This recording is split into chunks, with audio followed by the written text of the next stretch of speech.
today I'm at the Glenbrook Record sale, the Revolve Records annual, actually not annual, it's on 4 times a year record sale. So I just thought we'd take a bit of a look. Yep, these are the days when you go in and buy very expensive records, whereas about 7 or 8 years ago you could buy these records for like $5. Now you're paying $50. But anyway, such is life. Let's have a look. Now I'm going to attempt to do a voiceover. I didn't realise inside the sale there's actually music playing in the background. That's a copyright infringement. A lot of the records I'm going to show you are inexpensive albums, nothing over about $10, $15 mostly. Now remember to have your magnifying glass and light. You can get one of those from Kmart or wherever, but it's always good to have one with you. You can check the condition of the record before you buy it. Oh, Mike Aldridge, this is a good album. I used to have this one. Fantastic. If you see it, grab it. Good bluegrass blues. Alabama, what a great band. This album is mountain music. I actually ended up buying this one. It's got a great version of Green River by Creedence Clearwater Revival. Bit of the alternative country. Not a big fan of it in general, but this is an exceptional album. There's Chad Morgan. I did a video with him a few years ago, and he was a terrific guy. Here's me with him at the Marrickville Bowling Club a few years ago. What else were you looking for here? Oh, now Reg Lindsay. I'm looking for an album called On Tour with Reg Lindsay, and that has my uncle. He sings a song on this album. It's the only only song we have of my uncle actually recorded.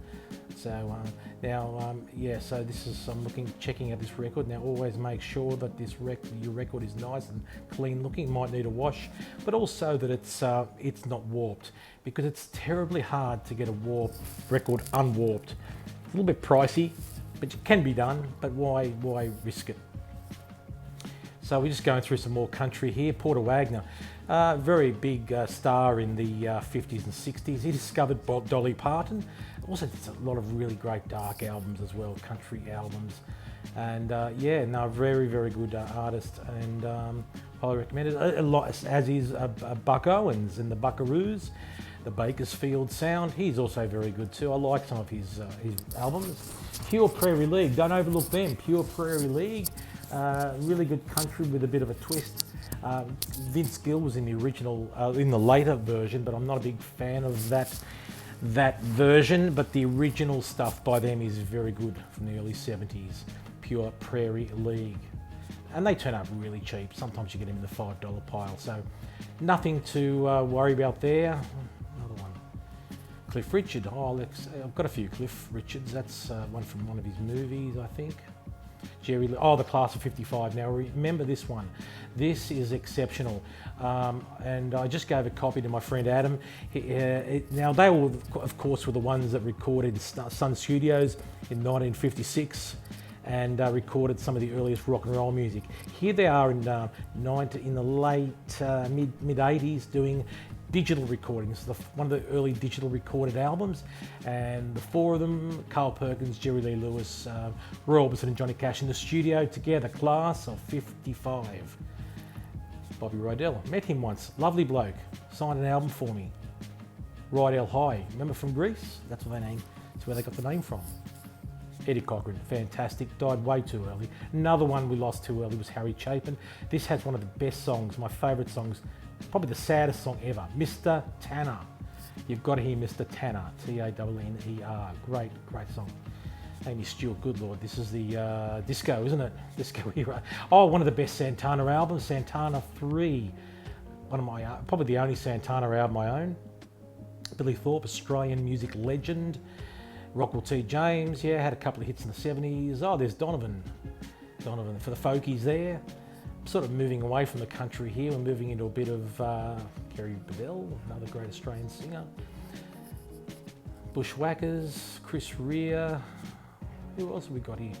The Romantics, Richard Clapton. I have no idea who they are. Oh, this is the Lemon Pipers. Great bubblegum music, along with the 1910 Fruit Gum Company and the Ohio Players. Another really good one there. The Rascals. It's a compilation. Oh, the Surf section. Now we can't go past. Let's go Surfside. The Denver man, Les Green, another great guitar player of the surf era in Australia, along with the Atlantics and Bombora. Now this is a Reckless Eric album, very battered up cover, but don't overlook a cover because sometimes you find something valuable in there. I mean, you can always stick a cover back together. Look at this one. It's a red vinyl album. I'd buy it, but it doesn't have one of the tracks on it that I really want. So here you go. Another good buy, Reckless Eric. Oh, let's go for the 5 for $20 section. This is always good fun. Seekers, Neil Diamond. Electro Fortissimo. Album I had when I was a kid. My dad used to had brought this one home. Used to play it on one of our early Chrysler stereos when I was about 6 years old. This is a reissue from Festival. Great condition. That's worth $5. Takes me back to when I was a kid. I loved it. Early keyboards, electric keyboards, a little bit pre-synthesizer, but it's very, very well produced. Doug Kershaw, another one, the Cajun, the Ragin' Cajun they called him. He was a fiddle player from New Orleans, and this is one of the most wild albums I've ever heard for a fiddle player. He's still going in his 80s. Played with Rusty, his brother, and done a great song called Louisiana Man. This is for Phil. Christy Allen, I'll take that one. Slim Newton, The Red Back on the Toilet Seat. If you're around the 70s, you would not have missed that song by Slim Newton, if you're in Australia, of course. Nice guy, met him once, terrific guy. Carrying his own amp on stage and no roadies in the country. Uncle Doug, Doug Mulray, Triple M. Back when, the Proclaimers have made it to the $5 bin. Gee, that's a bit rough, isn't it? I mean, Gunfighter Ballads, this is one you've got to have in your collection. Marty Robbins. Even if you don't like a lot of country, you must have that album. Suzanne Vega, another great album. The Queen and the Soldier is on this album. It's worth it just for that song. Although it does have Marlena on the Wall as well. It's her first album, I believe. The Soldier, The Queen and the Soldier. Fantastic story. I love it. One of my favourite songs. Runaways, Kim Fowley production. It's got Joan Jett on the left-hand side here. I Love Rock and Roll, The Runaways.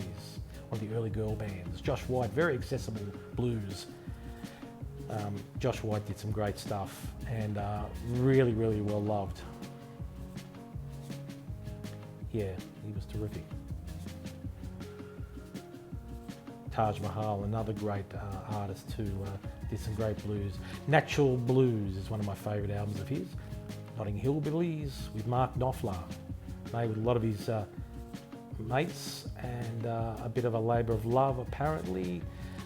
Bill Snee production, or actually engineered. So one of the really great engineers of our era. Not much else here, I don't think. Oh, The Id with Jeff St. John. That's one of their early albums. That's an original pressing on Festival, and you can buy a reissue because I'm not spending $150 on that one. Where are we? Oh, Cardoon. That's an interesting album. Jimmy Page plays on this album, although he's not credited. Oh, he actually is credited, I think, but he's not in the photo. We're getting there. I have no idea who that is.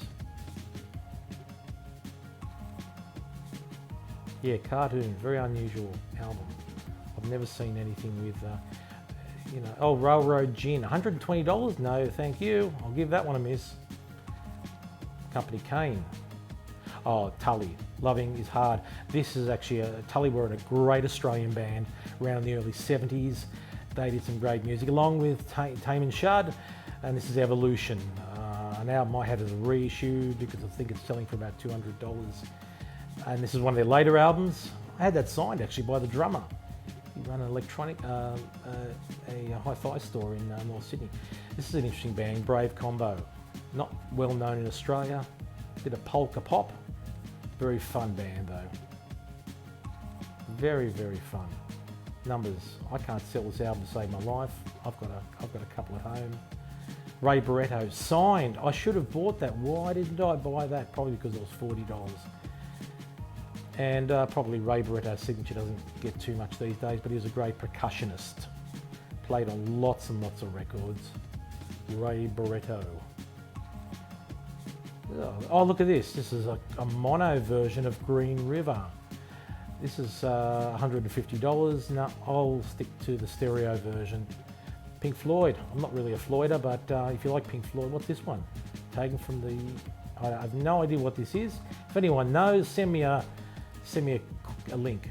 Okay, take care everyone, and I'll see you on the flip side.